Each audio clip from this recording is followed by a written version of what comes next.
Përshëndetje të nderuar miq, do të shkojmë në Prishtinë, në Kosovë, do të flasim për situatën politike atje, për si do ndikojnë zgjedhjet e 11 maj dhe mandati 4 i kryeministit Edi Rama në raport me Kosovën, për situatën Ballkan, por edhe për gjeopolitikën tërësi me zotin Arjan Gaxheri, njohës mjaft i mirë këtyre zhvillimeve politike në rajonin ton, i cili ka studiuar Shtetet e Bashkuara të Amerikës, ka përfunduar studime ushtarake në Europë, në Universitetin e Muniut, me disa specializime, pra njohës i mirë i këtyre çështjeve në disa këndvështrime. Zoti Gaxheri, përshëndetje dhe faleminderit edhe një herë që po m'jepni kënaqësinë dhe mundësinë për zhvilluar këtë bisedë. Përshëndetje zot Riballa, faleminderit për ftesën tënde, nëpërmes juaj përshëndes përzemërsisht gjithë shqiptarët andaj. Faleminderit. Do ta nisim atë që ndodhi sot në Kuvendin e Kosovës, seanca e 17 apo e 18, në mos gaboj, u mbyll, po pavarësisht të rëndësisë së numrave, e cila mund të shkojë edhe 30, ndërkohë që nuk ka asnjë lëvizje nga asnjë prej kampeve, nuk po lëshon pe. Që u mor vesh që kurdi po kërkon kohë, kjo u mor vesh, po derisa dhe si, edhe sa i kushton kjo Kosovës, ju si mendoni? Po sigurisht zot Riballa, ne kemi biseduar në 2 emisionet tuaja, në intervistat tuaja të fundit, me 4 prill e para dhe pastaj tjetra ku jo kam referuar 4 prillit. Kemi debatuar për një tavolinë të rrëmbullakt demokracisë e cila do t'i tërheqë forcat politike, partitë politike për konsenzus dhe ato do të jenë të mvara njëra për tjetrën, pa marrë parasysh se kush do ta bëjë qeverinë, këta që janë vetëvendosja me shumicë dhe e para lidere në Kosovë apo opozita, cila do të jetë në varmë njëna për tjetrës. Këtë e kemi thënë përpara dhe ashtu tani po del. As numrat tani edhe formalisht edhe opozita po thotë që nuk i kanë numrat për krijimin e qeverisë. Tani se plus çka kemi thënë është se partitë politike kanë mungesë totale të konsenzusit politik, të cilat mund të në këtë tavolinën figurativisht që kemi spjeguar të rrëmbullakt mund të uleshin dhe të flisnin për 3 pika, 4 pika ku shteti shtyhet interesi i shtetit para interesit partijak. Dhe në zhvillimet e fundit e kemi pas një ngërç dhe një mos tejkalim prej egos të liderëve politik, sidomos duke filluar me atë që është lider partia vetëvendosje. Dhe tani si e tillë, domethënë kemi thënë edhe përpara, tani vetëm për përsëris dhe ato gjëra ne kemi thënë kohë më herët dhe tani po dalin të jenë të vërteta, po shkojnë në dëm të shtetit të Republikës së Kosovës. Qa kemi thënë tjetër është se përderisa mendësia e cila kishte qeverisur më herët me Republikën e Kosovës, lëvizja vetëvendosur, nëse nuk ka ndryshim mendësie, atëherë kemi thënë se do të ketë sankcione të tjera nga Bashkimi Evropian me heqjen e vizave. Atë nëse ju kujtohet zot Riballa, kjo ka shumë kohë më herët, unë e mbaj mend çka kam thonë, ka mundësi që kjo të ndodhë. Tani jemi sikur që mund të themi jemi në një pikë jo favore për Republikën e Shtetit të Kosovës, por gjithsesi nga e keqja mund të nxjerrim të mirën sepse nuk kemi një qeveri të mendësisë njëjtë e cila do të na ndëshkonte me masa të tjera nga Bashkimi Evropian. Ku e dim tani këtë, 2 ditë e fundit, 3 ditë e fundit nga Bashkimi Evropian ka zëra të qartë se mendësia duhet të ndryshojë, duke filluar për lirinë dhe të drejtën e mediave, shprehjen e lirë të mendimit. Këtë kemi thënë shumë më herët zot Riballa, nëse ju kujtohet, korrupsioni nuk fillon as nuk mbaron me çështjet financiare. Ju e keni provuar, kemi thënë në kohën e sistemit të Enver Hoxhës, korrupsioni financiar ka qenë më së zero, absolut, por nga ana tjetër kishte një korrupsion total ku njeriu nuk kishte të drejtë as të mendonte se si donte ai. Dhe kjo ka filluar të ndodhë tek ne. Ku e shohim atë? Më falni për shprehjen, por është shprehje që përdoret në ushtrinë amerikane dhe thojnë e kanë nganjëherë gjuhën edhe vulgare dhe thojnë e përshkruajnë se si në komandën jeni aty? Po, ju dëgjoj. Dhe e përshkruajnë se si në zinxhirin komandues rrjedh komanda duke përshkruar se kur komanda është e gabuar, ata thojnë shit goes down the hill. Do të thotë jashtëshitja rrjedh nga lart poshtë, do të thotë nga kodra, e cila simbolizon zinxhirin komandues. Po peshku qepet me foka. Po, fiks. Dhe tani këtë shohim tek ne zotri Balla, kemi deputet të zgjedhur të Republikës së Kosovës në radhë të vendosës, të cilët të gjithë kanë mungesë të shprehjes së mendimit të lirë të tyre, apo nuk kanë mbas edhe fare nga mungesa e kompetencës tyre profesionale. Dhe nga vije ky dirigjim nga Diona Mihajli.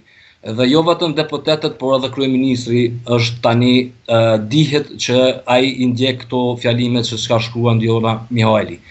Një qytetare e cila nuk është në Republikën e Kosovës, do të thotë kemi interferime të integritetit territorial, integritetit shtetor të Kosovës nga jashtë.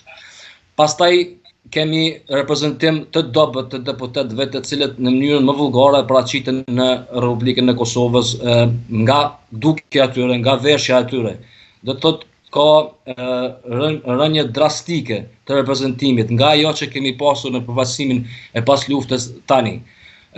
Kemi përfaqësues apo lider të shtetit të Republikës së Kosovës i cili familjen mban jashtë vendit të shtetit të Kosovës, fëmijën dhe gruan e tij.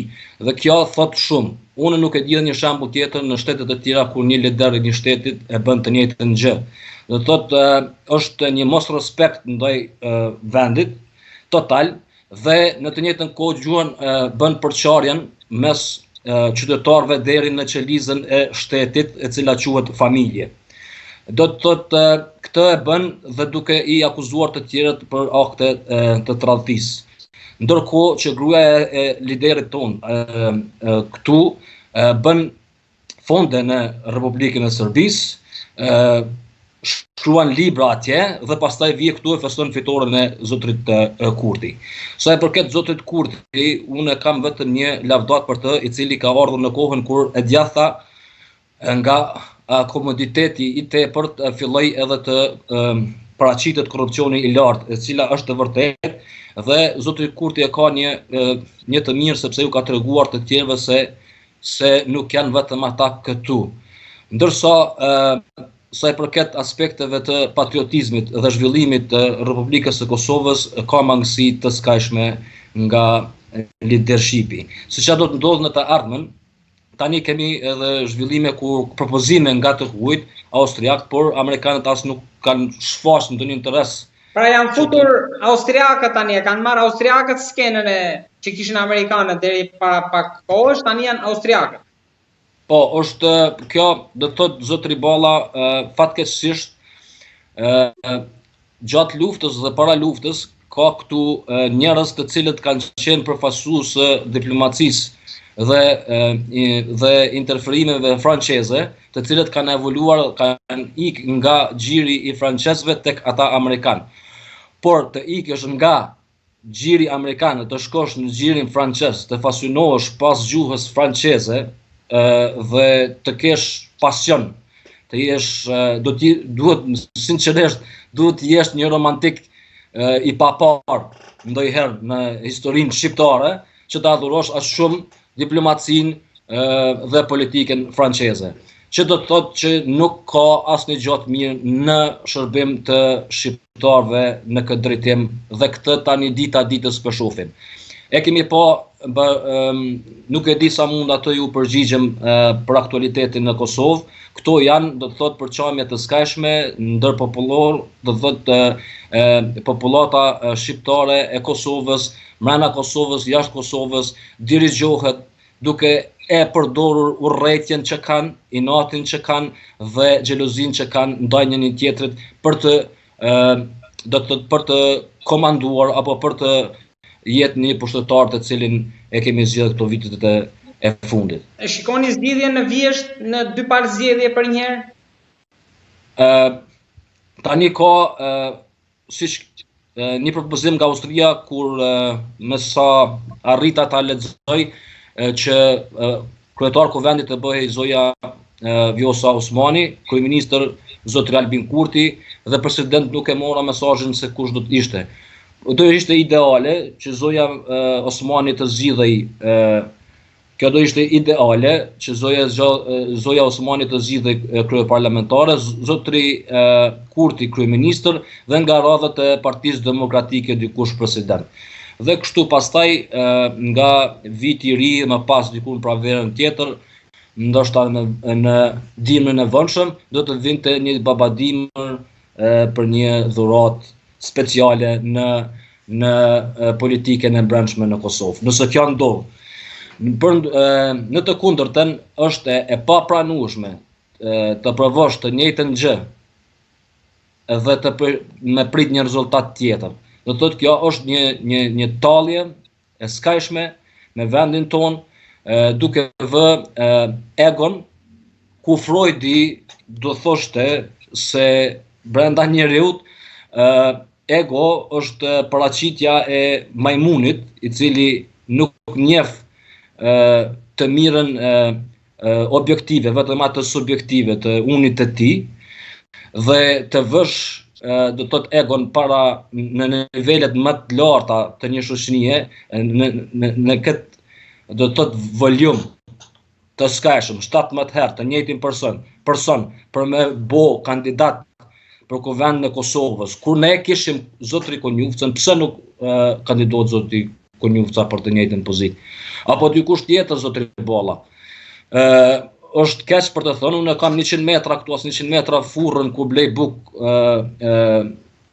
për shtëpi dhe çdo ditë i shoh nga 10 gra minimum të përmasës apo nivelit të Albulena Haxhiut, që janë qytetarë të thjeshtë të Republikës së Kosovës. Janë të njëjtit kapacitet sikur Albulena Haxhiut, që është kandidate për kuvendin e Kosovës. Nuk ka asnjë profesionalizëm as të madh që ajo që Kosova të mohet si shtet blokad për një ego që Freudi do të thoshte shprehia e unit të majmunit. Zoti Gaxheri, si keni parë, si keni lexuar zgjedhjet në Shqipëri në 11 maj? Një pjesë mendojnë që fakti që fitoi Rama mandatin e 4, Kosova humbi një mburojë politike, ekonomike, ushtarake, për shkak të marrëdhënies së ftohtë midis dy kryeministrave që her pas here kalon edhe ngrit. Por ju si shikoni, si do jetë ky 4 vjeçar me kryeministër Edi Ramën? Zotri Bolla, unë nuk jam adhuruesi i politikave të majta. Dhe me idetë e zotrit Rama kam pas rastin të jem të zhvilloj do të thotë veprime kundër ideve të tij të cilët kishin përardhje serbe për shkëputjen e veriut të Kosovës. Në atë kohë në Amerikë kam marrë edhe veprime që kjo ide isha pjesë e grupeve të punuese për që kjo ide të shuhet, të mos të realizohej. Por zotri Bolla, ne duhet të jemi realist. Edi Rama gëzon një dominancë, do të thoya këtu në regionin tonë të Ballkanit Perëndimor si lider, edhe me tej. Do të thotë prezenca e tij dhe politika e tij, karizma e tij e ka bërë që të tërheq edhe fuqi tjera politike për rreth vetës dhe të organizoj një event të cilin e pam ne në Shqipëri, është një arritje e madhe. Dhe ne shqiptarët duhet të mësohem që hakun suksesin t'i gëzohem, jo t'a xhelozojmë, jo t'a kemi inati përse, vetëm se nuk është në njëjtën rrym apo mendim. Zotri Rama do të ketë, unë mendoj në 4 vitet e ardhshme do të ketë zhvillime rapide, si në ekonomi, ashtu dhe në përfaqësim diplomatik jashtë vendit. Po tek raporti jon? Urno? Tek raporti jon, si do i kemi në raporte mes dy qeverive? Tani në mes të dy qeverive, zotri Kurti problemin e ka se nuk ka mos koordinimin vetëm me Shqipërinë, ka mos koordinim me Bashkimin Evropian. Qarta se thojnë ata, mentaliteti i njëjtë nuk e afron Kosovën për drejt Evropës, e largon atë, duhet ndruar mendimi, mentaliteti, Nuk është të thonë që zotëri Kurti të mos jetë kryeministër i arshëm përse, ai mund të jetë, por qasja duhet të jetë ndryshe, do të thotë jo se si ka qenë. Dhe gjithashtu edhe me amerikanët duhet të ndrojë qasja, do të thotë paraqitja e zotërit Kurtit apo reprezentimi i shtetit Kosovës nëpërmjet tij në 4 vjetet e ardhshme, nëse ai do të përzidhet, do të jetë shumë e vështirë në arritje të objektivave, qofshin ato në sistemin ndërkombëtar apo edhe internal. Për atë që po ndodh në pellgun ton këtu, kam edhe një pyetje përpara se të kalojmë tek çështjet e gjeopolitikës me gjërë. Një debat i fundit i lindur në Kosovë për Necmettin Spahiu, në opinionistin, analistin, i cili ka publikuar një foto me Marko Gjurić, ministrin serb në rrjetet sociale, që ka shkaktuar reagime në Kosovë, emisione dhe debate. Disa prej tyre mendojnë që mund të ketë qenë me emision atje, disa thonë që pas kësaj transparence publikimit të fotos ka diçka tjetër që fshihet. Ju si e keni parë gjithë këtë, se po flasim për një personazh që pak kohë më parë fliste për kom kosovar, por edhe që mund merrte edhe armët kundër Shqipërisë. Po sigurisht, zotëri Bolla. Kisha pas dëshirë para se të përgjigjem pyetjes suaj konkrete të kthehem edhe një herë në atë që ndodhi në Shqipëri me organizimin e Bashkimit Evropian, ku mori pjesë edhe presidenti i Republikës së Kosovës. Shumë njerëz do e kishin lavdëruar se si presidentja jon ja u tha në sy gjithë liderëve evropian se sa ata janë të padrejtë me ne dhe se sa ata janë drejt me Serbinë. Zotëri Bolla, ashtu sikur kam thënë herën e mramët në Klan Kosova, kur zotëri Trump kishte një takim me zotërin Zelenski në rastin e papës që ndodhi atje në Vatikan, e kam thënë përgjigjen, kam thënë se në vendet kryqe Sansu e ka përgjigjen e qartë se si duhet të sillet një reprezentues i shtetit. Dhe njëjta përgjigje vlen edhe për Republikën e Kosovës, në këtë rast konkretisht zonin Vjosa Osmani. Nuk janë vendet kryqe të tilla kur reprezentuesi i shtetit, lideri i shtetit shkon për tu shtyr me alatët e vet. Është e kundërta, në vendet e tilla çdo lider duhet të jetë krah alatëve të vet dhe të mos hap debate, konflikti me armiqësor me ata që i konsideron armiq. Kjo është sjellja brenda një fjalie se si duhet të jetë një lider. Çka ka ndodhur me zotrin Vučić, do të thotë ai nuk e bëri një gjë të tillë. Dhe ne mendojmë se me paraqitjen tonë ne kemi treguar diçka, por në fakt ne s'kemi fituar asnjë gjë. Dhe reprezentimi i leadershipit në këto vende shkon për të fituar diçka, jo për të treguar fuqinë për se.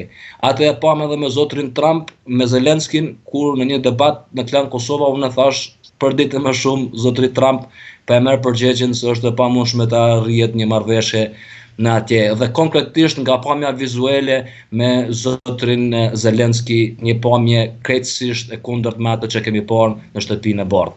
Dhe ajo tani po shihet se është, do të thotë, figuron dhe lufta në Ukrainë vazhdon të jetë dhe ashtu do të jetë edhe do të thotë percepcioni i evropianëve ndaj nesh do të jetë i njëjtë, pa marrë parasysh se nuk është Albin Kurti, përderisa një mendësi e Albin Kurtit është akoma në dispozicion.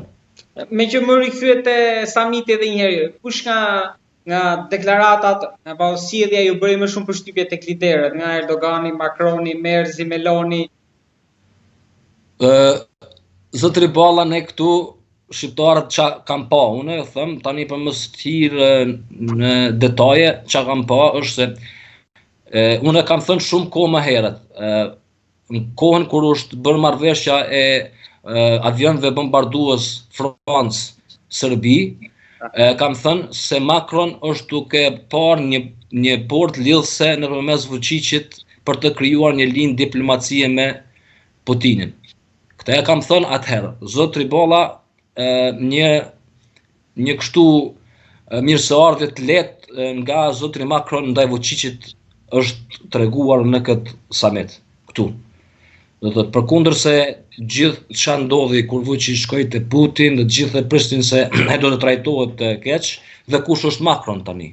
Macron është lider i Bashkimit Evropian, sa i përket aspektit të diplomacisë. Dhe ne të shkojmë domethënë reprezentues të Republikës së Kosovës të shkojnë në përqafime të diplomacisë franceze, të cilat s'kan qenë favorin ton, as gjatë kohës bombardimit dihet një major i francez në NATO ka rrjedhë informacionin dhe në vend se të kryen operacionet brenda 3 ditëve, ky është kaku pse ato kanë zgjatur me muaj të tërë bombardimet e NATO-s këtu, sepse një major kishte bërë spionazh dhe ai është dënuar dihet edhe kush është me emër mbi emër, ishte francez. Do të thot një shembull konkret. Diplomacisë, do me thonë diplomacisë shumë të hershme të ndërlidhur franceze dhe serbe këtu. Tani njëjtën gjë po si rezultat kur erdhi Vučić dhe takimi me Macron. Por përjashta kësaj, sigurisht zotri Tayyip Erdogan me paraqitjen e tij tregon një stabilitet vertikal të fuqishëm të prezencës së tij në Evropë, karshi Macronit. Atë çka unë kam mujt me lexu me kap. Dhe këtë që po them tash do e shohim në ditët në vijim, masa jo në kohën shumë shkurt në të ardhmen, por do ta shohim në ngjarje kur Turqia dhe Franca do të ketë ballafaqime të paktën diplomatike për interesat apo influencën e tyre në këtë region të Evropës.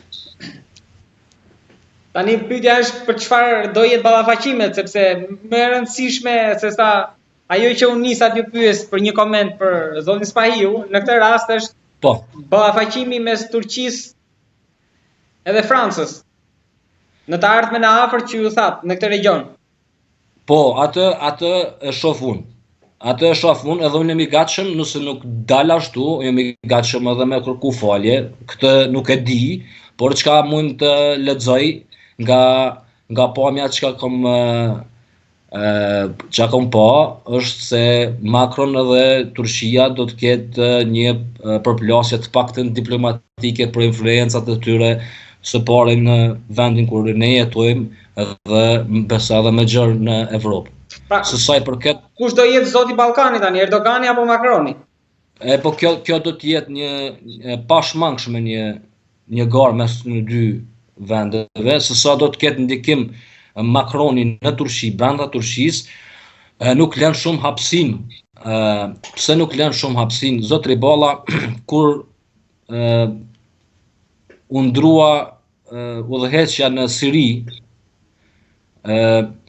përgjigjja ime ka qenë se a do të pranohet leadershipi aktual tash që është i Sirisë, dhe si do të ndodhë ajo, përgjigjja ime ka qenë në atë kohë, në atë ditë, se 3 vende do të pyeten për këtë punë. Është Arabia Saudite, Amerika edhe Turqia. Dhe tani kjo ndodhi. 3 vende u pyetën se çka do të ndodhë me Sirinë. Dhe kjo ndodhi saktësisht me atë takimin e Trump në Arabinë Saudite, duke marrë parasysh gjithashtu dhe kontratat e tjera që kanë ndodhur. Por mas takimit me mbretërit atje, zotri Trump, dhe vetë deklarohet para gazetarët se kishte komunikim me një lider shumë të fuqishëm siç është Tayyip Erdogan dhe kishin marrëveshje, do të thotë ishin mirë kuptuar në mesvete që do të thotë leadershipi i reprezentimit të ditëve të sotme në Siri të pranohet edhe nga amerikanët, gjë që kjo ndodhi publikisht edhe nga zoti Trump për gjatë kohës sa ishte në Shtetet Arabe. Për të vazhduar këtë që sapo nisët, pra pikën e fundit të diskutimit që ne kemi për këtë bisedë ditën e sotshme, është nëse këto kontrata të arta të SBA-s në Arabinë Saudite mund të jenë në këmbim, siç thon disa prej mediave perëndimore, të linjimit të një arme bërthamore të Arabisë Saudite. Në krahun tjetër kemi Trumpin që pritet të zhvillojë bisedën telefonike me Putin dhe Zelenskin. Si shikoni në gjeopolitik çfarë do ndodhë së shpejti? Po, zotri Trump ka arritë të bëjë diçka në mënyrën më të lehtë mundshme që një shtet, një opcionin më të lehtë mundshëm e ka zgjedhur për të arritur dhe për të maksimalizuar interesin e vet shtetënor. Këtë rrugë ka marrë zotri Trump dhe rezultatet do të thotë janë evidente për interesin amerikan, por gjithashtu dhe për interesin e këtyre shteteve arabeve të cilat kanë bërë kontrata me Amerikën për biznese. Unë do të kisha thënë një gjë diçka që të ardhmen e largët do të jetë evidente se mbreti i Arabisë Saudite është gjeniu politik i ndërkombëtar i ditëve që ne jetojmë. Këtë do ta shohim, do të thotë në kohën në ditët e ardhshme, dita ditës, besoj, do ta vërtetojmë se kemi të bëjmë me një njerëz që është me një inteligjencë shumë të lartë dhe do të dëshmojmë, do të shohim një zhvillim të shtetit të Arabisë Saudite dhe një reprezentim të inteligjencës mbretit arab të Arabisë Saudite, i cili do të jetë shembull për gjeneratat të tjera. Këtë besoj fuqishëm. Ku do të dalë? Ju që po më thoni këtë, në mendje keni diçka, një projekt tuaj se ku do të dalë ai? Zotri Balla, çfarë do ndodh pra në linjën e mesme? Nuk mund të shpërfaqësh gjithën, por në pika të shkurta do të them se Arabinë Saudite e kam përmend para se të vijë Trump do të thotë për herën e dytë para se të vijë në leadership, kam thënë se Arabia Saudite janë në regjistrimet është shembulli më i mirë i do të thotë hierarkisë internale të një shteti për një stabilitet dhe për një fuqi dhe për një jetë prosperuese të një populli brenda të një shteti. Ko marrë si shembull të funksionimit. Dhe jo rastisht. Tani, pasi erdhi Trump si lider, është pikërisht Arabia Saudite e cila mundsoi takimin e parë mes dy gjigantëve, që është Trump dhe Putin. Dhe unë nuk kam dyshje se zotri mbreti i Arabisë Saudite ka informacione nga të gjitha anët, për të gjitha liderët dhe për të gjitha shtetet. Dhe shpresoj që këto informacione do të përdoren për të qetësuar apo për të luftuar për të arritur një paqe në të ardhmen për vendet të cilat kanë tendenca të shkojnë në luftrat qofshin më brutale ato nukleare. E la të hapur gjithçka me këto informacione që ju thatë, se mund të përdoren edhe për shantazh informacionet. Po nuk mendoj që për ata thash do ta përdor për qëllime të mira. Për ata thash se do ta përdor për qëllime të mira, se për shantazha nuk do të funksionon rezultati i arritjes së paqes, është e kundërta. Nëse do ta përdor në atë mënyrë, atëherë do të kemi zhvillime të tmerrshme.